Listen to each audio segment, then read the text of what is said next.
Hola a todos, bienvenidos al Café del Mago. Hoy tengo un invitado muy especial que se llama Nicolás Kotar. Él es un autor eslovaco de literatura épica y de ciencia ficción, inspirado en los cuentos de hadas de Eslovenia, traductor de textos del ruso al inglés y especialmente textos religiosos e históricos.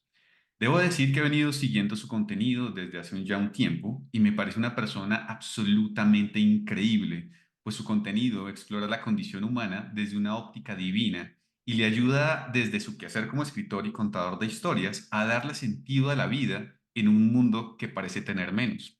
Para mí, él y su contenido es como toparse como con un faro de luz en un mar oscuro y violento. Y en esta ocasión seguiremos abordando la importancia de los cuentos de hadas, el poder de las buenas historias y cómo éstas pueden calmar y aliviar nuestros corazones, cómo podemos aproximarnos a las historias de las hadas, sus símbolos y mucho más. Actualmente siento que estamos como sociedad en un momento extrañísimo en el cual la tecnología va más rápido que nuestra manera de entender el mundo y tenemos la necesidad de adaptarnos a una era tecnológica tan desbordada que lo único que hace es alejarnos cada vez más el uno del otro. Entonces, esta es una breve introducción en español porque a partir de ahora la haré en inglés. Espero su comprensión, ya que hace 1000 años no practico mi inglés y que quizás lo machaque y me trabe un poquito. Así que vamos en inglés. Hi everyone, welcome to the Café del Mago. Today I have a very special guest, Nicolás Kotar, a Slavic author of epic tales and science fiction inspired by Slavic fairy tales. He's a Russian translator, especially for religious and historical texts. I have to say, I've been following his content for a while now. And for me, he's an exceptional person because he explores the human condition from a divine perspective. And it helps in a way to make sense in a world that it looks falling in decay. For me, his and his content is like it's like to find a beacon of light in the middle of a dark and violent sea. In this occasion, we will keep approaching to the importance of fairy tales, the power of good storytellings, and how this can help us to find calm and soft our hearts, how we can approach fairy tales, their symbols, and more. So, Nicholas, first of all, thank you so much for this space you gave me. You can even imagine the importance of this conversation for me. That's very So, kind. Thank you. so my It's first a pleasure. question. It's Okay, a thank great you. pleasure for me to be here. No, I just want to say it was so nice to. Uh, I'm somebody who's traveled a lot, and I really appreciate the the opportunity to be in a space with somebody who lives in a completely different place and has a different experience of life. Because I think this is something that Americans do very badly. They don't understand. They don't have enough openness to recognize that other peoples in different places have completely different experiences of the world. And for me, it's always a gift. So thank you for having me. Thank you. My first question it would be, do you know anything about Colombia? Well, I mean, it's such a tricky question, right? Okay. I'm going to focus on the positive. Uh, the Mhm. thing that when I think Please about do. Colombia, I think about coffee. All right. Nice. So Okay. for me, it's Colombian blends of coffee. That's it. It's a pleasant, very nice aroma. I love it very much. I think about music. I think about that that part of the world being such an interesting mix of European and indigenous, and how the two came together in very kind of chaotic ways, in some ways good, some ways bad. But it seems to me like it's a very young place, just like America is. It's very young, and I think it's a good thing to be a part of a young culture in a young country because there's a lot of potential for individuals to to change things and to do good things to others. So I think that's wonderful. Yeah, we're working on that. So, my first question, yeah, now getting into the fairy tales is how fairy tales are made. Yeah, it's wonderful. It's a wonderful question. Thank you for asking it, because nobody really knows if we're honest. You can have PhD theses talking about how one story has influenced another and how you can subdivide the different pieces of stories and put numbers and labels on them and see how the numbers and labels show up in different parts of the world and start thinking about how does that mean that there was some sort of cultural contact between the Far East and the Far West? Is there something in common between the Celtic and the Russian? all of that is very interesting on its surface, but for me, the thing that I find most fascinating is the heart of your question, which is probably fairy tales happened and have been happening since the beginning of man speaking. Um, and it's probably the case that fairy tales are made simply by people being together and sharing uh, the common experience of what it means to be family, of what it means to be community, and eventually what it means to be uh, nation and people. And so they're very old. That means the form is less important than the heart of it. And what ends up happening is that, very interestingly, something about the act of speaking is very similar throughout different cultures, because you do find interesting repeated patterns in places where you would not have had any sort of cultural contact. You have repeating tropes, ideas, heroes, events, characters, villains. So there's probably something, even though this is not a scientific position on my part, it's just simply a human position. There's something about the act of telling a fairy tale, because the fairy tale, in some sense, is reality, but told as a dream, told in a way that tries to go beyond the purely material and tries to get to the heart of what is actually happening, what it means to be human, what it means to be in a world that is dangerous and fallen, and amongst people who have an internal striving towards good but still manage to fail again and again and again. So that's a very long way of answering a question. I think that we can safely say that fairy tales are very old, and how they happen is probably as simple as a family getting together and speaking about things that they find in common, or a father telling a an imaginative version of life to a child to help a child fall asleep during a nightmare, or a village coming together during a difficult time, and one of them having the prophetic vision to be able to look at what's happening to them and tell it in a way that doesn't talk about the particulars of their everyday life, but raises it up to the more general and to the more symbolic and maybe even to the divine, so that the smaller things that at this point might seem to be crushing you or too difficult to deal with then become a voice in a larger choir, a song in a larger symphony, a theme in a larger piece of music, and you can then make sense. Okay, I know why I'm doing this, and I have strength to move on. Something like that. Yeah, okay, that's pretty good. But I want to stop right there because when you write something, are you aware of the meaning of the story, or the meaning becomes alive after the writing process, or you Yes, discover it after? that's a wonderful question. So it also that will depend on. Here we're getting less away from the theoretical and more into the particular, which is good. For me, and I think for many other writers, it depends on what the form of the story that I'm telling is.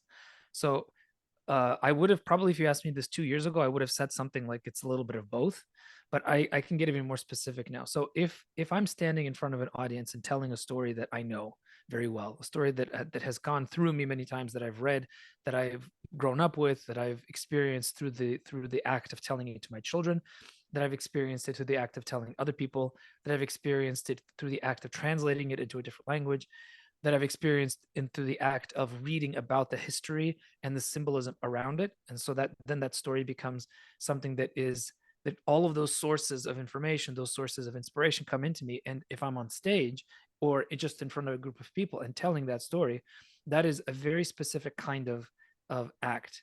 And in that act, you are less thinking about the meaning. You're more Mm. acting out an act a reality of being in communion with the people who are listening to you, and it's a very interesting experience. I'm kind of new at this. I haven't really done much of it, but I've learned from people like Martin Shaw and others who do this in a professional way. And there is a different kind of energy when you enter a space where the people are listening to you but are not separated from you as you would be on a stage. Like a high stage, there's always a gap between you and the people, and especially if it's a concert hall, there's lights that are in your face, and you can't see the audience. But in a storytelling situation, you're around a fire, yeah, and everybody is equally illuminated by that same light. Everybody, it's a circular thing, which also encourages communion because it's in a circle. There's no jagged lines. It's not a box, yeah. So in that act, you're sharing something that's less about meaning but more about your experience of something that is deep. But in the process of saying it, you receive feedback on several levels from the people who are listening to you. You see it in their eyes, you can see it in their body language, you can see it in, sometimes they speak to you, sometimes they will cry, sometimes they will laugh. And in that act, there's something that happens where you actually start to make meaning together. And in the process of it, if you can do it well, and again, I'm saying this is something that I'm describing as I've seen it done by others more than I've done myself, because I'm kind of new at this particular form of storytelling live. But in my limited experience, I have seen it, and my stories change in the process of telling it based on what I can get from the audience. And I've seen other professionals, like again Martin Shaw, who is a, a friend and a mentor of mine, uh, who does it almost automatically without even thinking. It's just heart to heart connection. But if I'm writing a story, if I'm writing a novel, a short story, there's something that, even if it's inspired by the fairy tales, which most of the things that I do are inspired by fairy tales, I usually come into a story not because something in the story excites me. So I'm not somebody who writes about plots or interesting situations or premises is the technical word, like an interesting idea for a story, right? A lot of people come and they have the idea for the story, and it's like a combination of different genres, and they think this would be really cool, right? But for me, it's usually, when I write fiction, I start with some sort of deep theme, and the theme is usually something that's either theological or symbolic or um, deeply concerned with the condition of what it means to be a human being. Yeah, for me, that's very important. So that's the place I inhabit, and then from that place, I try to tell a story that isn't a sermon. So I'm not preaching. It is not propaganda.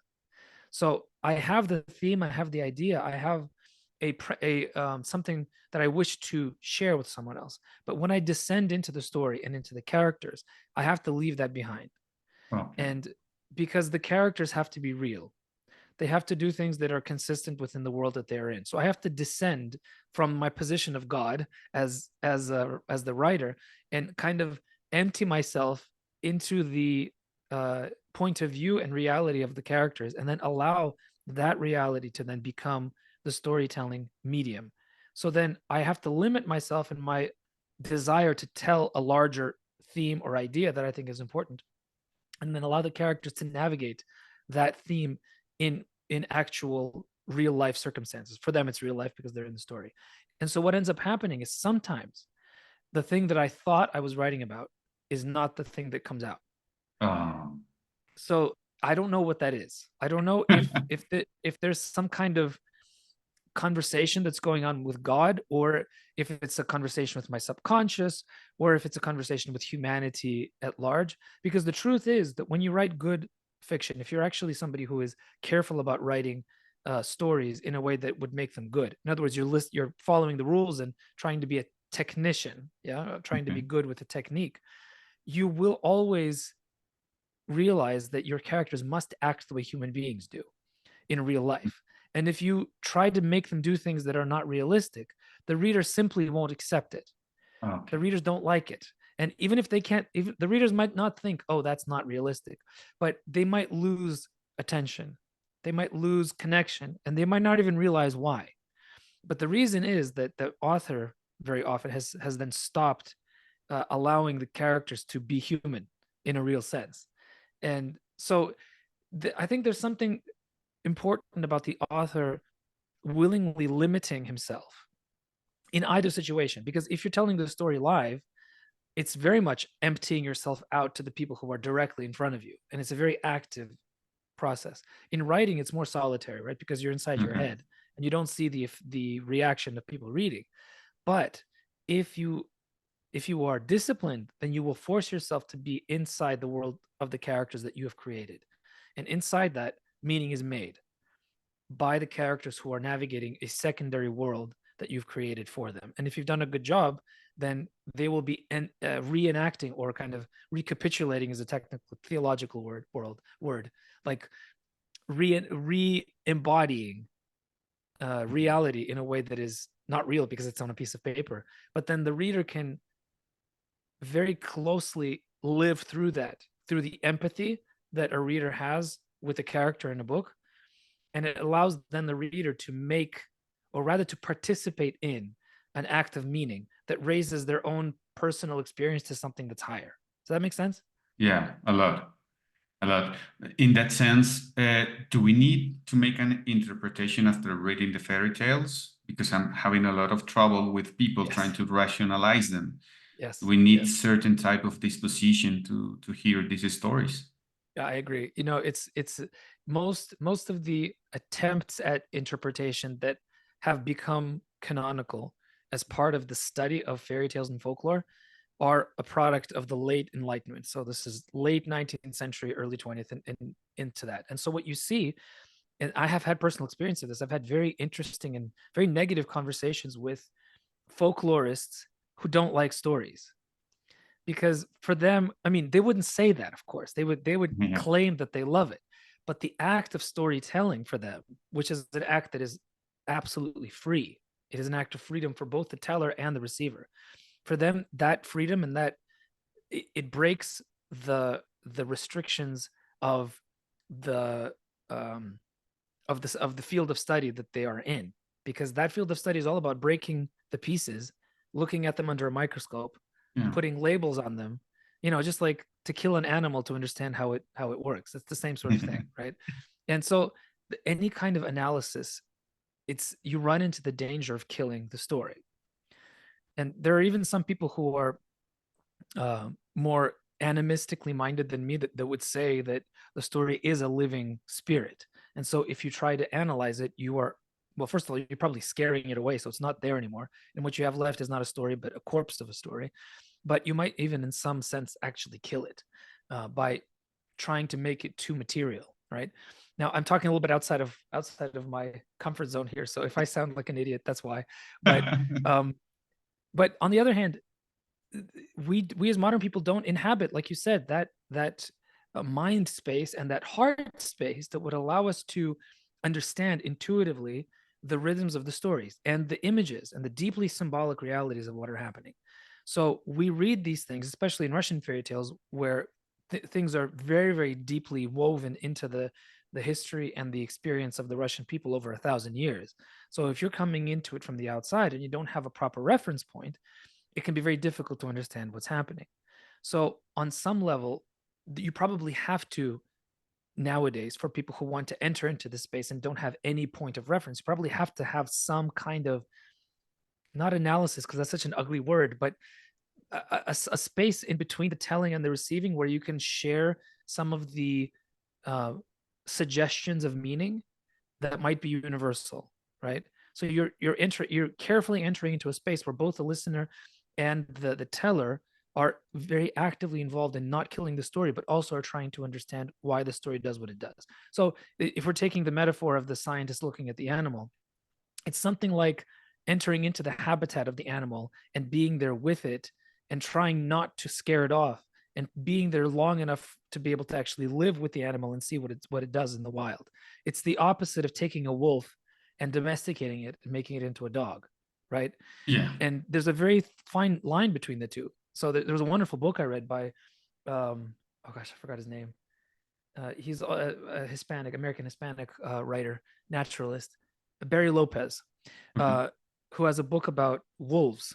I can't remember the title exactly, but he's a very famous writer. Anybody can look up his name and just put in wolves, you'll find it.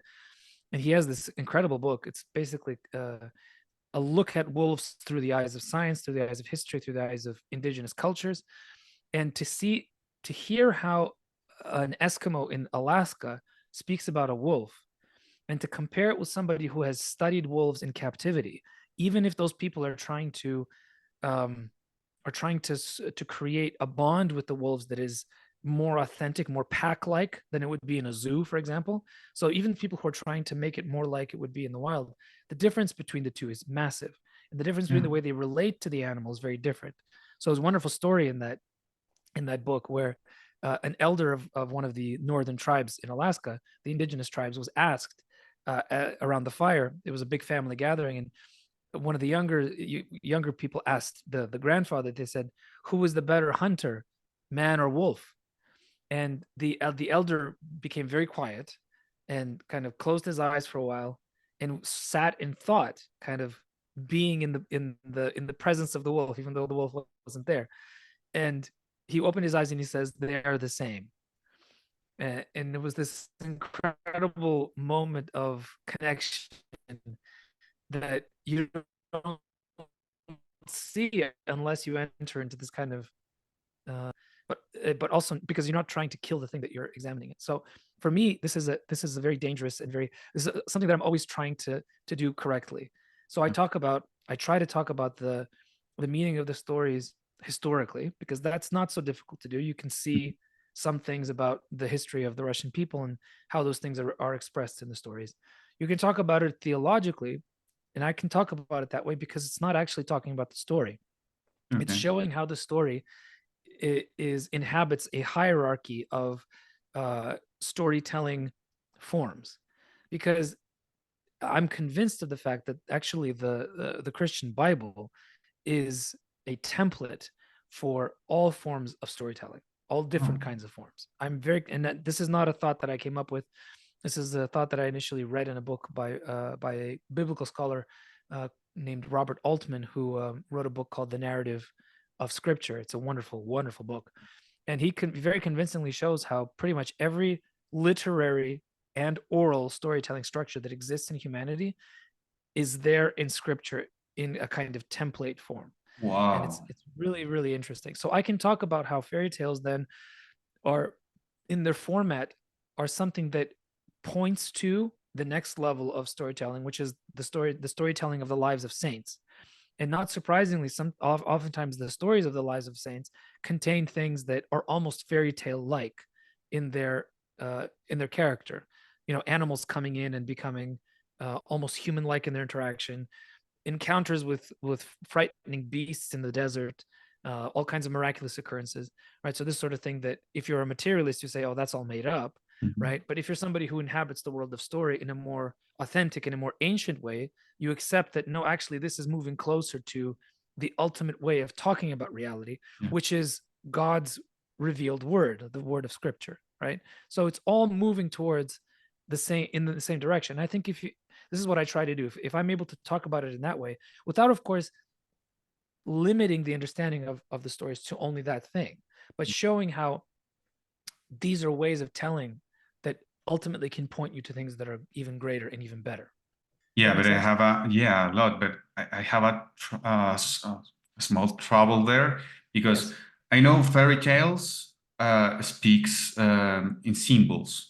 For Yes. example, some people knows that the meaning of the dove can represent the Holy Spirit. But Yes. what happens if an atheist reads a fairy tales where a dove is involved? Yeah. What Yeah. what happened with the meaning? Yeah, well, I don't know. It's a good question. It would probably depend on where the atheist comes from, and if the atheist automatically assumes that the dove is a symbol of something like purity or innocence, then the atheist is someone whose worldview is a very sharply defined by Christian realities. He just doesn't know it. Yeah. So, uh, this is the thing. There are some things about the cultural context that are still shared that we still can have, and so those are things that I do like to talk about as well, because it's kind of reawakening a knowledge that people already have because they've inherited it from their parents, their grandparents, from Oh, the stories of their own people. And like I said, it's not it's not a heresy to say that a lot of the same themes keep showing up in different cultures, even if those cultures had no contact with Christianity. Because the fact is, and the assertion that I'm making is that there is an internal drive that every human being has, that he or she does not understand, that is a yearning, a drawing, a pulling out of towards something that is lost. yeah. I think everybody at some point in their lives comes into contact with this reality. There is something missing. There's something that and some people call it the God-shaped hole, but the way I like to talk about it is more literary. It is the thing that is in every single literary work. It is a nostalgia for the garden. Yes. Yes. Yes. Okay. It's in every culture. Yes. Everybody has this idea, everybody has this nostalgia, and every person has it as well. Yeah, but the thing is, oh my God, I'm running out of time. Okay. So we have 10 minutes left. Yeah. Okay. So, I'll try to speak faster. okay, it doesn't matter. So from the things you are saying right now, the things I see is that we have in ourselves like a big giant wall, because Yeah. I get the meaning of the divine nostalgia. I like Yes. to call it like that. Yeah. But in the middle of that, we have a big wall called ideology, you Yes. know? So Yes. it doesn't matter if I have that nostalgia, but I like to stick to that wall, and I don't know, to perceive that princesses are weak and powerless, and they don't need the prince to save them, and all that stuff. And Yeah. when we're speaking about princesses, we're speaking about many symbols, in many symbols, Yes. the soul, the pristine, the beauty, the Yes. softness.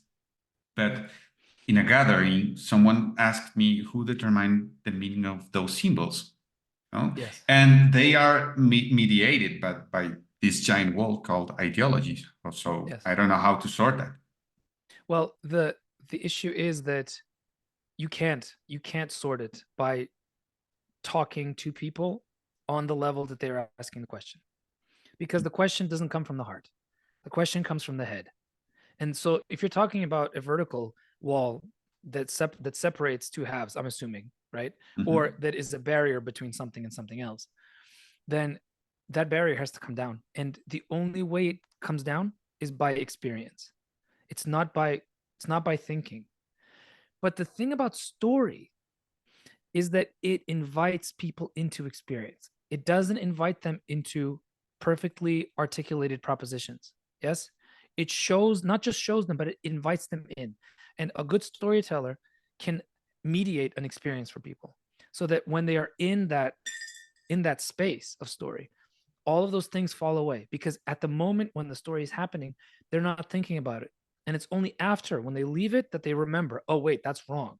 And that depends on the ability of the storyteller. So if the storyteller is good, he's able to do that. It's a very difficult thing to do for a modern audience, because the space between this and this is massive. So on Wow. some level, you have to go over it or break through. This is why in traditional Russian fairy tale practice, you always have something before the story. It's called a pre-tale, and it is intentionally nonsense. It's a bunch of words that make no sense. It's a bunch of images that are not connected with each other. It's usually musical, rhythmical, in some way dis dis dislocates the listener from reality and confuses them so much and makes their mind so chaotic that when they smoothly transition into the space of the fairy tale, the person grabs onto that because it's the only thing that makes sense.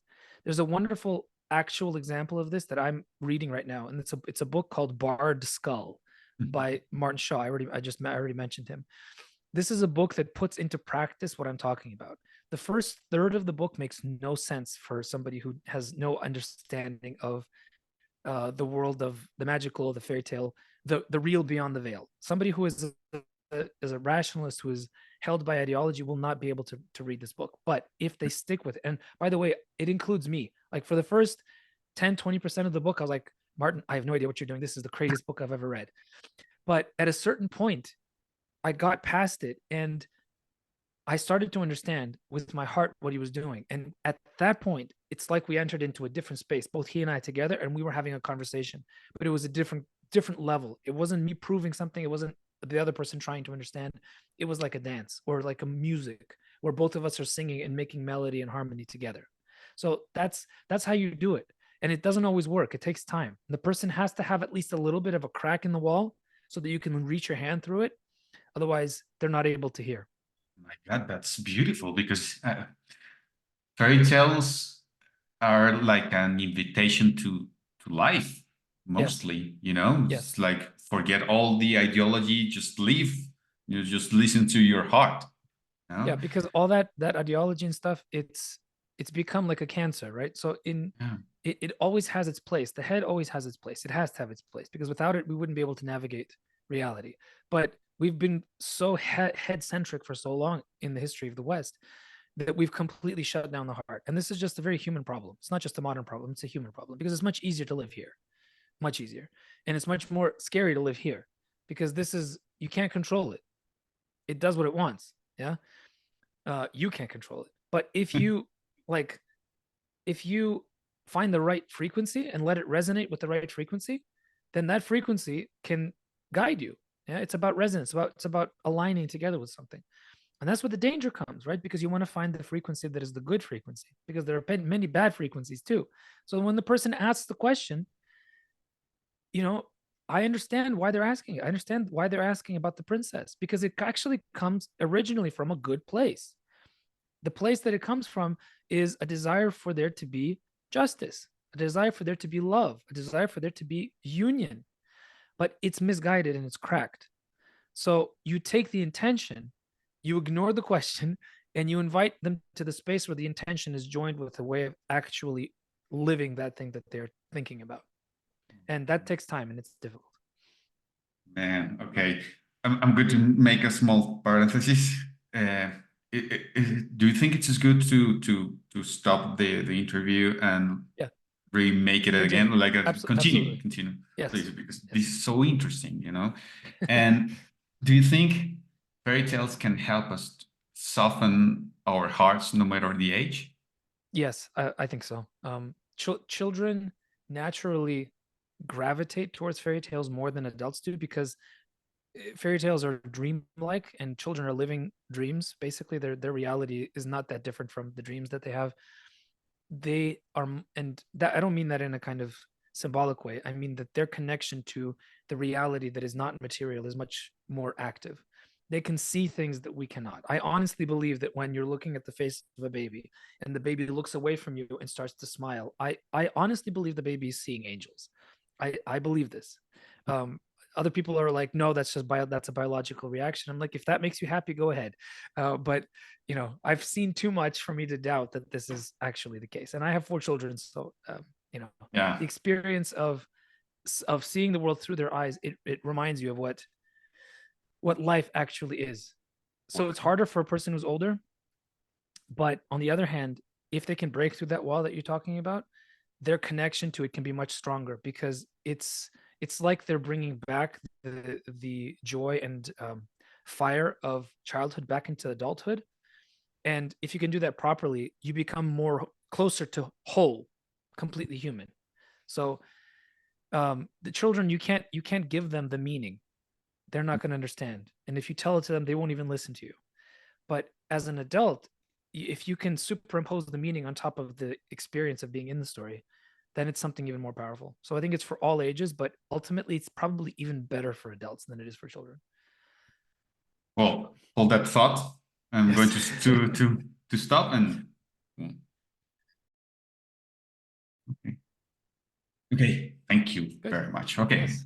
so you were telling me, but in that sense, I see that the best way to approach fairy tales is like becoming a child, a kid, Yes. you know, to to surprise by the story, so you don't have to rationalize it as a kid can do. You That's know? right.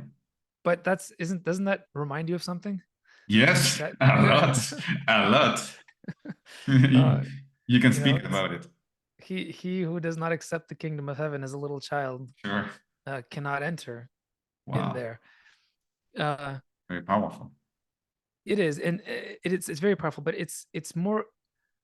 I think people will hear that and they're automatically will shut their ears and say this is just Christian propaganda.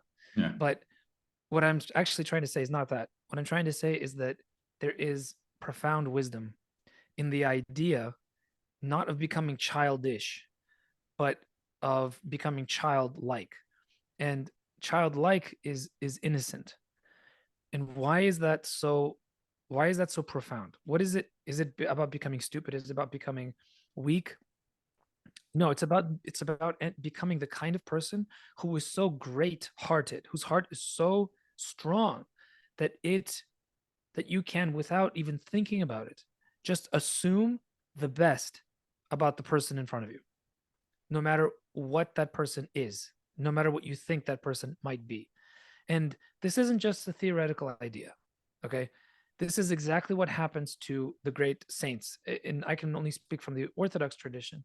But if you read the very mystical ascetic tradition of the Orthodox monks, the ones who went out into the desert and lived by themselves for 20, 40 years, St. Anthony of the Egyptian desert, people like this, they all say the same thing.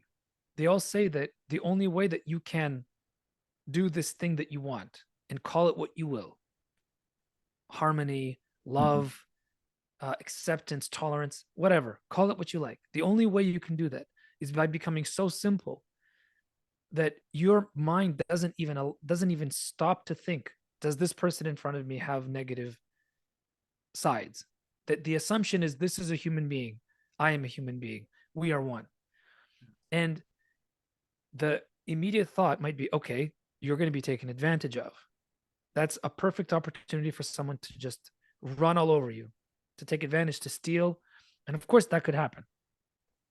But the experience of these people shows that if you actually do it, not pretend, but if you actually do it, something happens in the relationship between the people who come into contact with such people, who are able to see the full goodness of the other human being and nothing else. They are changed.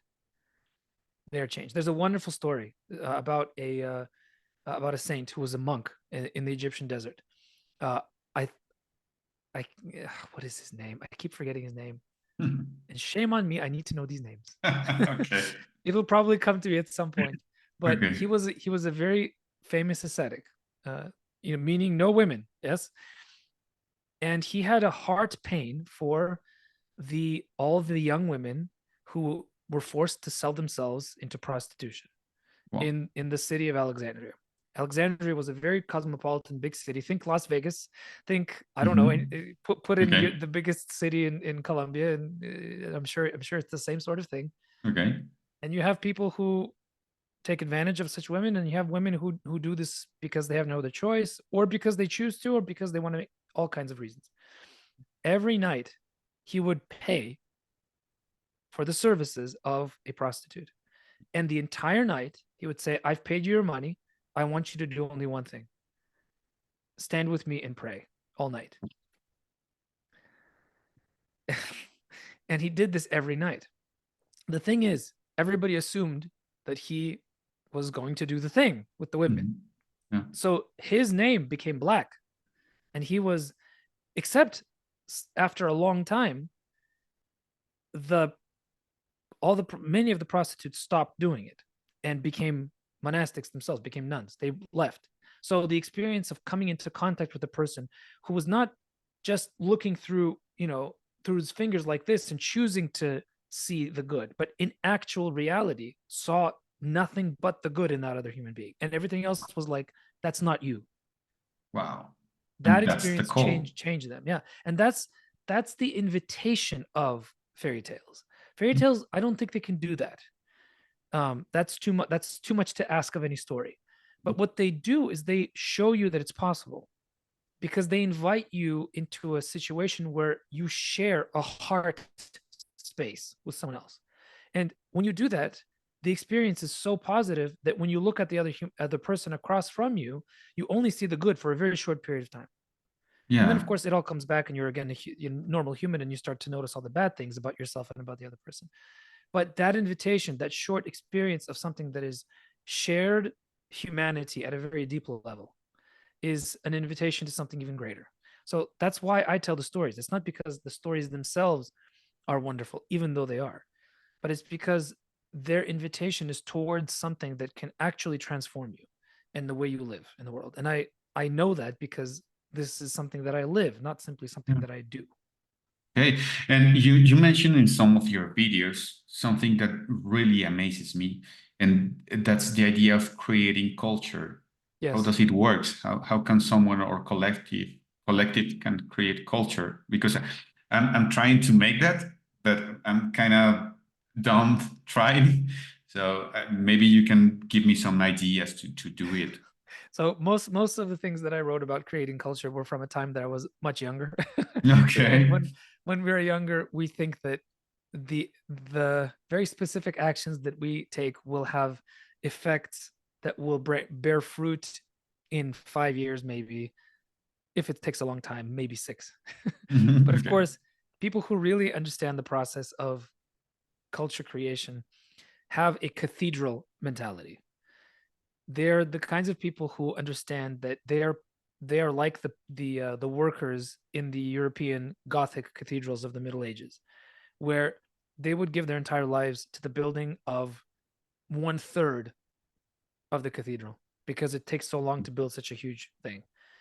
Their whole families, their whole familial, social, political structures are focused around the idea of a place that is an embodiment, a physical manifestation of the divine, of the beautiful. And they dedicate their lives to manifesting this beauty in a way that they will not see the end of. And they have to make, I mean, in the Middle Ages, you had no other choice, of course, right? But nowadays, we have to make that choice. We have to actually just agree in our hearts to the fact that what we do is only plant seeds, and it takes a very long time for this plant to grow. I mean, it's so bad that I read this conversation with a Russian musicologist, his man named Andrei Kotov, who is a he has a group of ethnomusicologists who go into the deep parts of Asian Russia, to the old places that haven't been touched by much industrialization or modernity at all, to the old people who live there and who still remember being given the stories by their mothers, fathers, grandfathers, great grandfathers, and the music as well, because the stories came with music and the music came with story. They're part of the same culture. And so he and that choir, what they do is they go there, they write down the music and they perform it. So they're trying to um, preserve a culture that is dead, which is a different thing than creating culture. But Okay. part of what they're doing is also trying to show a way of living to modern people that suggests to them that maybe you should stop looking so much to the future and start looking a little bit to the past, so that together with this kind of synthesis of future and past and present trinity, you can move forward in a way that will eventually create something that is beautiful. And then he was asked, so how do you then create this thing that you're talking about? And he said, simple. Take your family, move to a village, and wait 300 years. Okay. So Wow. Okay. cathedral mentality, it's also part of this whole, like, I honestly think there you have to kind of accept the idea that you have to die, and that Okay. this death has to What's happen that? every day. And that's an ascetic idea. Dying to self is something that the monks talk about, and it has to do with denying your desires, but it's also a creative act, No. because if you die to your expectations of what your work does, then you let it happen in the way that you're not controlling it. So Mhm. you trust in the fact, you have faith in the fact that the thing that you put out will resonate enough, will have the right frequency, so that other people will continue it, and eventually it might catch that frequency from above that will give it life that lasts for centuries as opposed to a lifetime. Wow. Beautiful. Yeah. It makes sense. A lot of sense. You know. Good, I'm glad. Okay. Because I'm not sure. Well, and my final question for now, it will be like, are we living in a fairy tale as a society? Does someone incarnate the hero's role in our society nowadays? Because I feel we have for example, here in Colombia, we have La Selección Colombia. It's our soccer team. Yeah. And in some cases here in Colombia, we have the army. You know, we call them heroes. Yes. We have Shakira or Karol Yeah. G. you know? Yeah. It's Yeah. and for me, it's like the basic form of notion, you know, like the first layer notion of a hero. Yeah. Who can be that hero that can inspire us, like truly inspire us? Yeah, no, it's the question is a good one. Do we live in fairy tales? No, but we want to. And so Okay. because we want to, we have a very deep desire to. We do that surface, the very first level thing that you're talking about. We try to make the closest thing, the fruit that is on the bottom of the tree, not the top. We try Mhm. to make that the most important part. When we all know that the fruits on the bottom of the tree is the one that's going to fall first, and it's not going to be the tastiest because it's not taking as long to develop as the fruits that are farther up that go through the entire season, right? So if you stop at that first level, you get some sweetness because the Yeah. fruit is sweet. But if you don't realize that there's fruit that is higher, that you need to actually climb the tree to get to, you will never understand that the sweetness is even greater than the one that you experienced, right? That's why this image it's baked into the English language. Low hanging fruit is an expression in English that means you're not working hard enough. Oh. You're taking the low hanging fruit, and I think that comes from the fact that a kind of deeply understood agricultural reality that the best fruit is not going to be in the bottom. It's going to be the ones that are harder to get to because they take longer to develop. So yes, I think it's not a bad thing that we have a desire to romanticize the hero and a desire to things that are available to us inhabit sort of archetypal categories that they don't belong to. I think that's normal because we want that. The trouble is when we stop on the first level and don't move up from it, closer and closer to the source of the heroic ideal. And J.R. Tolkien, the author of Lord of the Rings, says it very clearly. He says all cultures have a heroic archetype story. It can come in slightly different forms, but there's always a hero story in every single culture. Why? Because Christ came on earth and defeated death.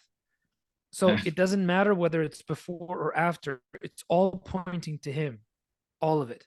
And that was a moment in history that happened. So all the other moments are either prophecies, kind of like intimations, dreams, or they are recalling back the thing that already happened. So until you're able to understand that these things are all given to us to enjoy, we have them so that they give us pleasure. Yes, listen to Shakira's music. It's beautiful. Go do Okay. it.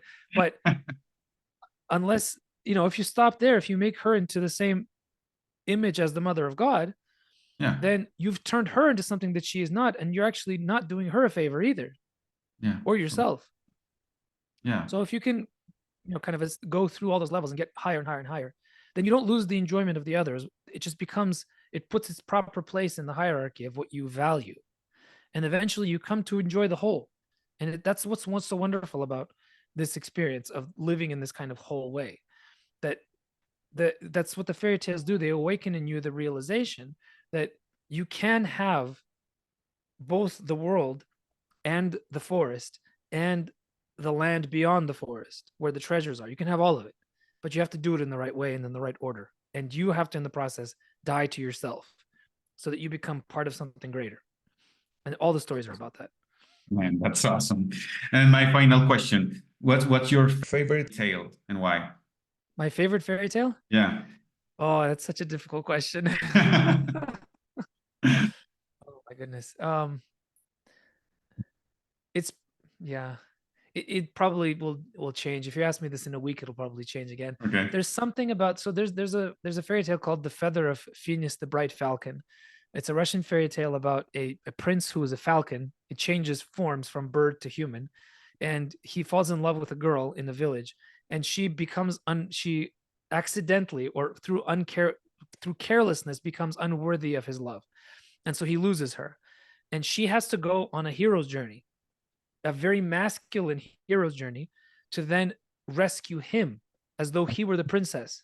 Wow. So it's like the whole process of hero and heroine coming together in a single story, and in the end, it's the revelation of perfect love, and it's just a wonderful. I love it. It's a wonderful Oh story. my God, that sounds beautiful. Okay, I'm going to read it. Good. Nicholas, thank you so much for this space. for your Absolutely. time, your words, and keep your great work and vision that you can even imagine how you touch lives and build That's meaning so in these kind. Thank you. times. Thank you. So thank you That's very very kind. much. It's a pleasure. It was a pleasure. Good luck Okay. with your work as well. Thank you. Thank you. Thank you so much.